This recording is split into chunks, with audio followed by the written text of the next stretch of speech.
Helander from the Fitchburg Historical Society. Today we're celebrating the 150th anniversary of the birth of Oskar Tokoi, a resident of Fitchburg and also the first Prime Minister, first Premier of a free Finland. The 150th anniversary of Oskar Tokoi's birth, that we should sing happy birthday to him.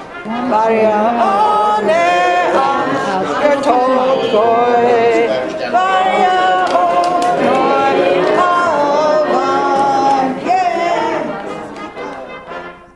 I'm Helander from Maine.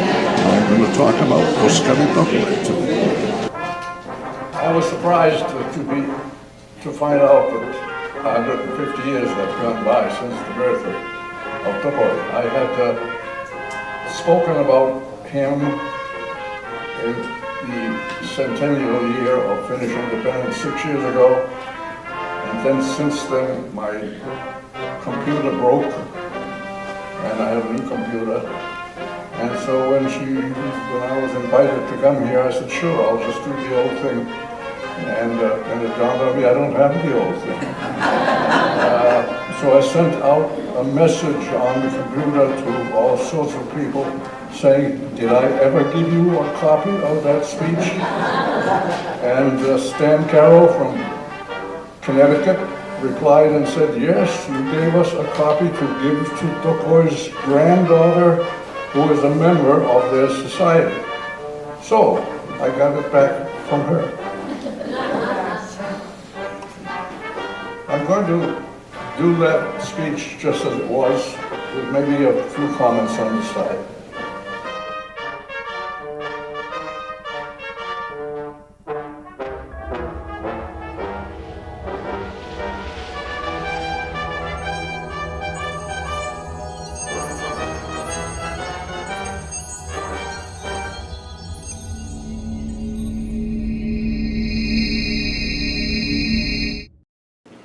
Dear friends, Finns and countrymen.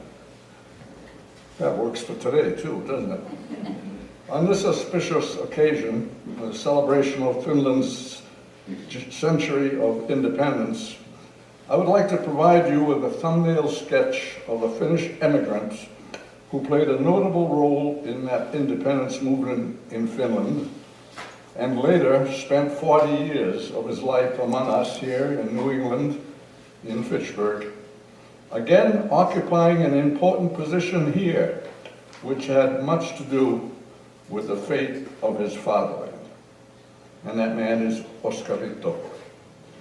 He was born in Kannus, up north, in 1873, the oldest of 5 children, and he went to primary school for 4 years. That was the extent of his formal education. 4 years of school. His father came to America earlier on to try to make some money and worked in mining, and then returned to Finland, and thereafter he soon died. The uncle took over the farm, and he had been in America mining also. Oskar was kind of a wild young man, and he had a fight with a neighboring boy and bruised him so badly that they were demanding charges to make the situation better. And so the uncle suggested that Oskar also go to America.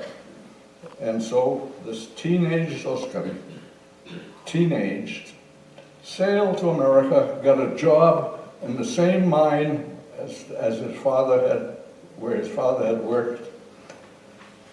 While he was there for a number of years, moving from mine to mine, he joined the local Finnish temperance societies, which were in all those Finn towns.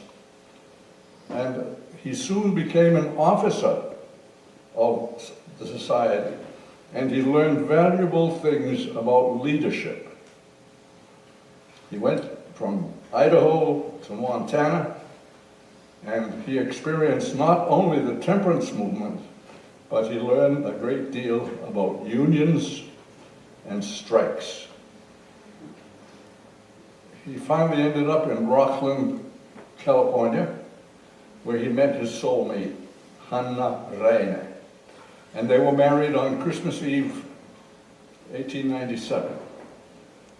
Then they moved on to Leadville, Colorado, where Oskar rented an unused silver mine, always trying. Twins were born the next year, but the girl died, and the boy was named Arvi Oskar. In 1900, he returned to Finland with his family, plus 80 $20 gold pieces in his pocket, with which he opened a small shop. Now, the socialist ideology was sweeping through Europe, through Finland, and it eventually reached Skåne in 1905. A socialist chapter was established there, and guess who was its chairman? Oskar Tokoi. 2 years later, he was elected to Parliament in that very important election, which was open to not only all men, but all women of the age of 24. He claimed to have won because he owned a shop and a bicycle. In 1909, Arvi Oskari, the boy that was born in America, died. Tokoi was elected head of the newly formed trade union based on his information with American unions.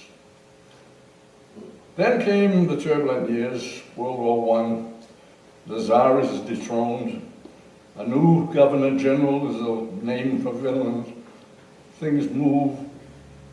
When the new Parliament convenes in 1916, the victorious Social Democrats name Oskar Tokoi to head the government. It is hard to picture a faster rise than Tokoi's in a class society. He urged Parliament to announce the complete independence of Finland. Kerensky, the Attorney General of Russia, visited Finland, promising independence, and he kissed Tokoi to reaffirm his promise. A song was written about that, called the Kerensky. It's still played at Finnish dances nowadays. I'm going to bypass all the political turbulence that ensued when the Bolsheviks grabbed power in Russia. You can Google it, you can read it on Wikipedia, and you'll read some very strange facts about Tokoi in those. I don't know where they all came from, but they're there. Lenin gave the nod for Finnish independence. One of the documents that was signed by Lenin and Stalin and Göring and Tokoi. Soon a civil war broke out, and Tokoi was then put in charge of food supplies. He was the one to establish prices at which the farmers had to open their warehouses. He procured a trainload of grain from Russia. But then, a few days before the collapse of the situation, Tokoi and his family fled to St. Petersburg, where he helped to establish a central committee to feed and house the thousands of Reds who were following him there. He eventually, and I say eventually within, say, 2 years, worked with the British Army, which was stationed up in Murmansk, the very north, to empower a Finnish legion. He was made a colonel in these British forces.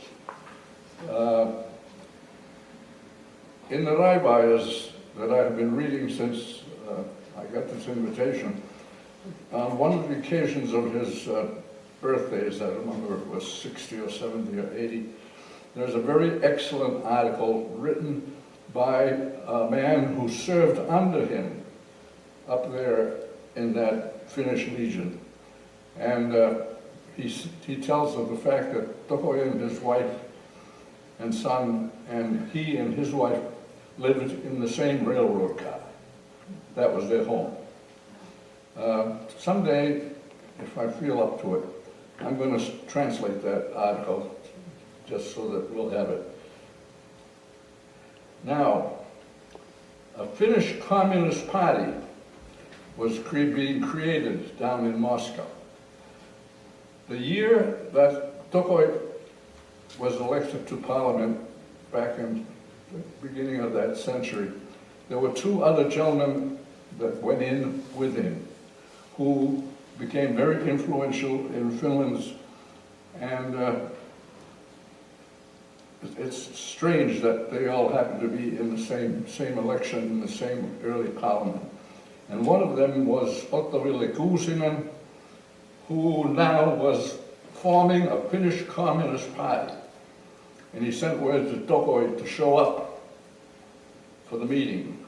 And Tokoi refused to attend, and he was given a death sentence by the communists.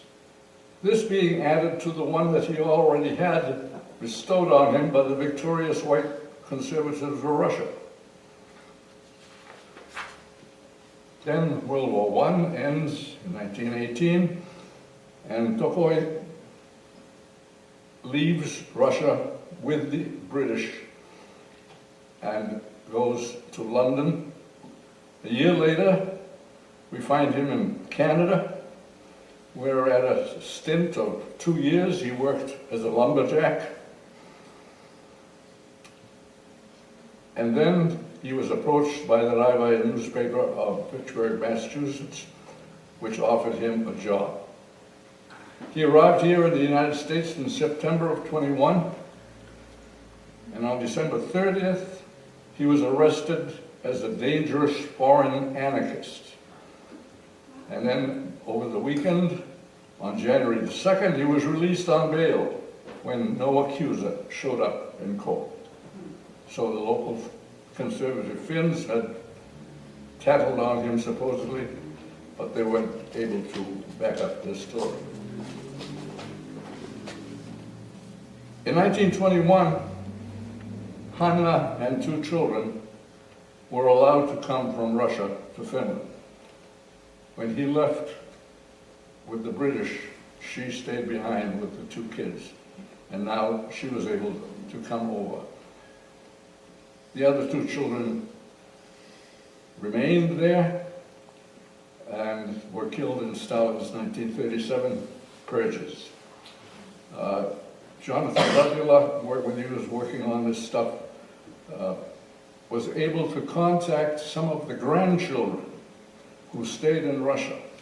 And one of the boys made it obvious that he had no idea that his grandfather was such an important man. So Hanna was then finally allowed to come to America in 1924, but she was in very poor health due to the suffering of the Russian years, and she died in 1938 and is buried up in the, what's the cemetery here? Beside her husband. The Socialist Party here in this area asked Tokoi to go on a speaking tour. When he went in as an editor of Raivaja, it was just a job. He was not the editor-in-chief. He was not dreaming up the editorials. He was not promoting the philosophy of the newspaper. That was done by the editors-in-chief. He just did a humble job, wrote some columns, probably did some of the local correspondence work. But as a speaker, he was certainly important. They asked him to go on a speaking tour of the Finnish-American centers, that is, all over the country, where there were socialist chapters in towns. In Brooklyn, the New York had a police presence, which allowed him to speak to a very antagonistic crowd. In Detroit, The communists were at the meeting and rioted, and he could not speak at all. So Tokoi took his place in the battle with the communists to show the failures of the Russian experiment and to battle the so-called Karelia movement when thousands of Finnish Americans moved to Russia to help to establish the ideal society. Here on the East Coast, the socialists were able to maintain the majority and keep their halls and cooperatives, whereas in the Midwest, the communists were more successful. This victory is largely attributed to Raibai. By the mid-30s, the paper advocated leaving the American Socialist Party, since America under Franklin Delano Roosevelt had passed legislation on very many of the things that they had been demanding. Tokoi led in the formulation of the Finnish American League for Democracy, which replaced the Socialist Party. There was a need to do something once the network of the socialists were gone. The members had been paying their dues to the party. They had their halls with the bands and the choruses and the stages and the drama societies. That there had to be something to take the place of the Socialist Party. So they established this Finnish American League for Democracy, which then took over that function. 1939 was quite a year. He married Eva Pearl Whittier, an American lady that he had met in one of the churches. Of course, 1939 was the year that Russia attacked Finland, and Tokoi's purpose in life became the organization and promotion of Finnish relief. A large network was formed under the sponsorship of President Herbert Hoover, and you are probably all aware of this great movement that finally united all the Finnish American organizations in this important work.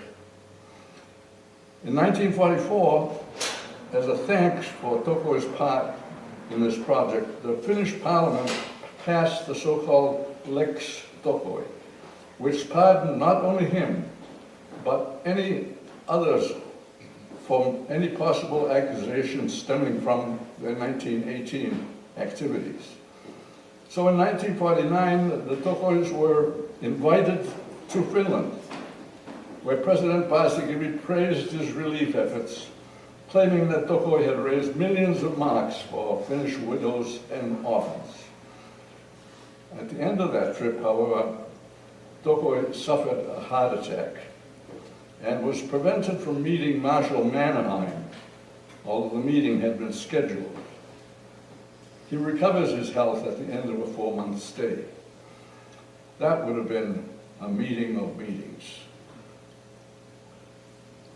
After the end of World War II, the Cold War followed. In January 1950, Tokoi met a CIA agent in New York City who put into his gift account a deposit of $10,000 as the first contribution. The $10,000 paid for 4 automobiles to be sent to Finland to be used as prizes in the spring raffle of the Social Democratic Party. In addition, money came from Finnish Americans all around the country, adding to this fund.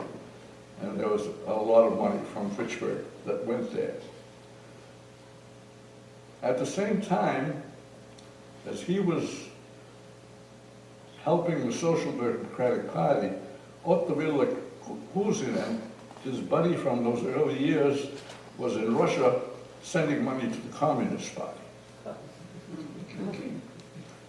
Tokoi visited Finland 2 more times.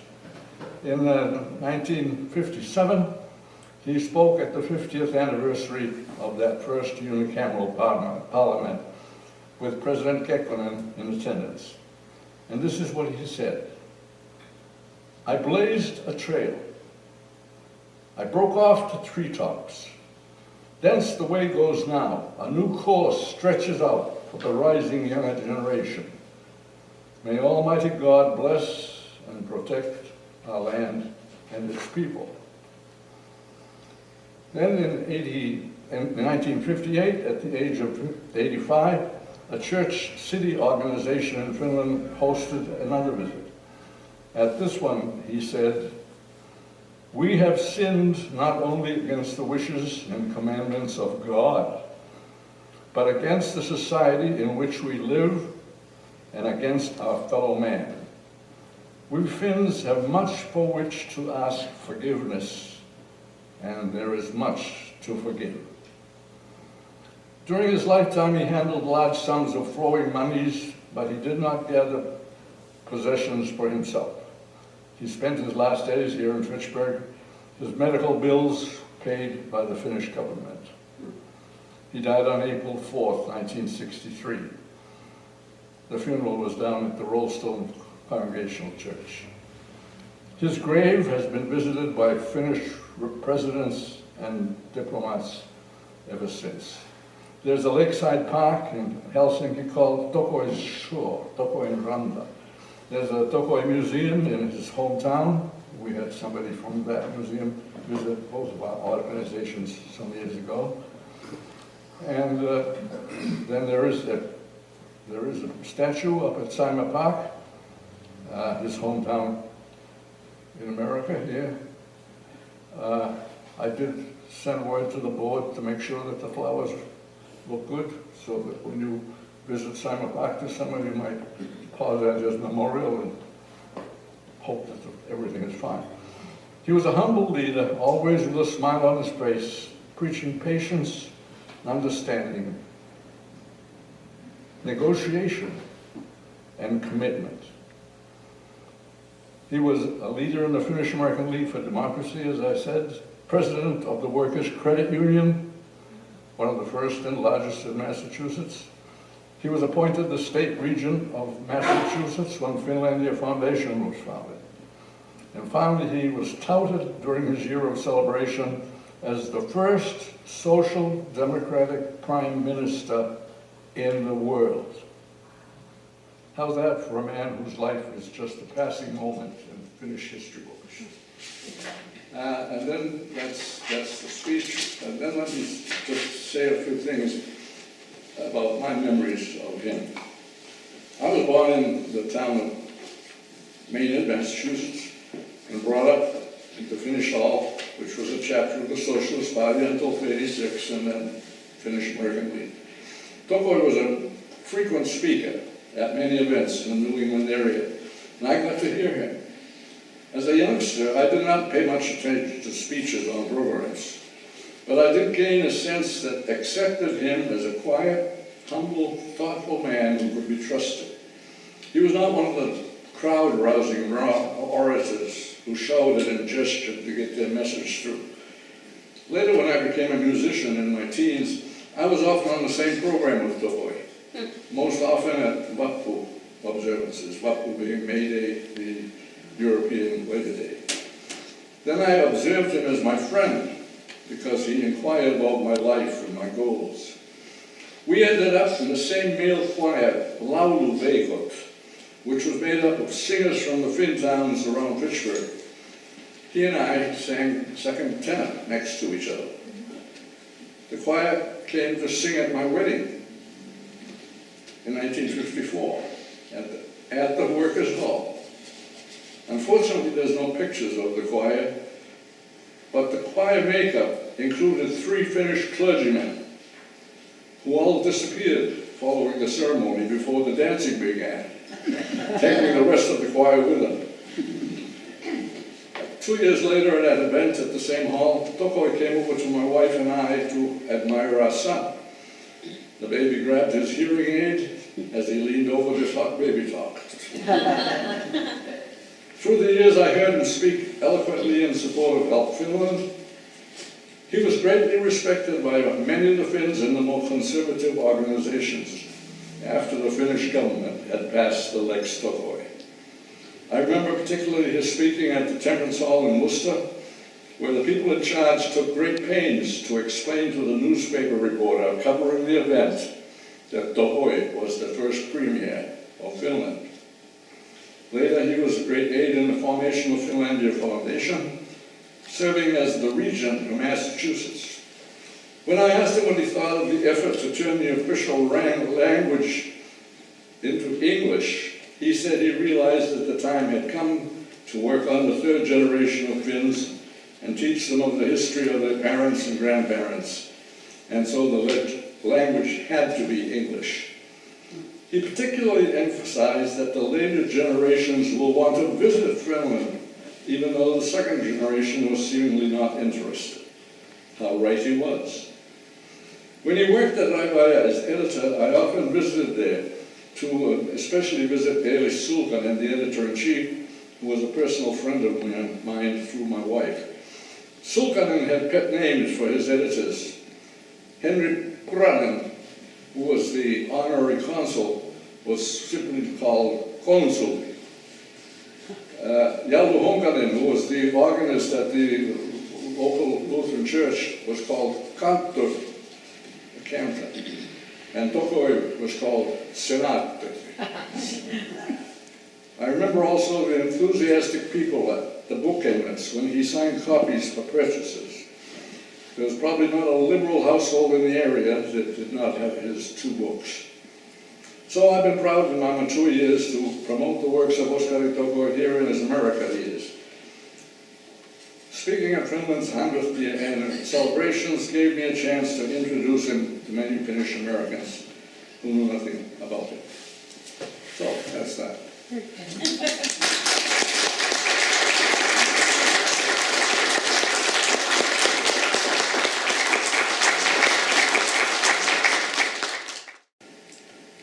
Great, thank you so much. Thank you. All right, thank you.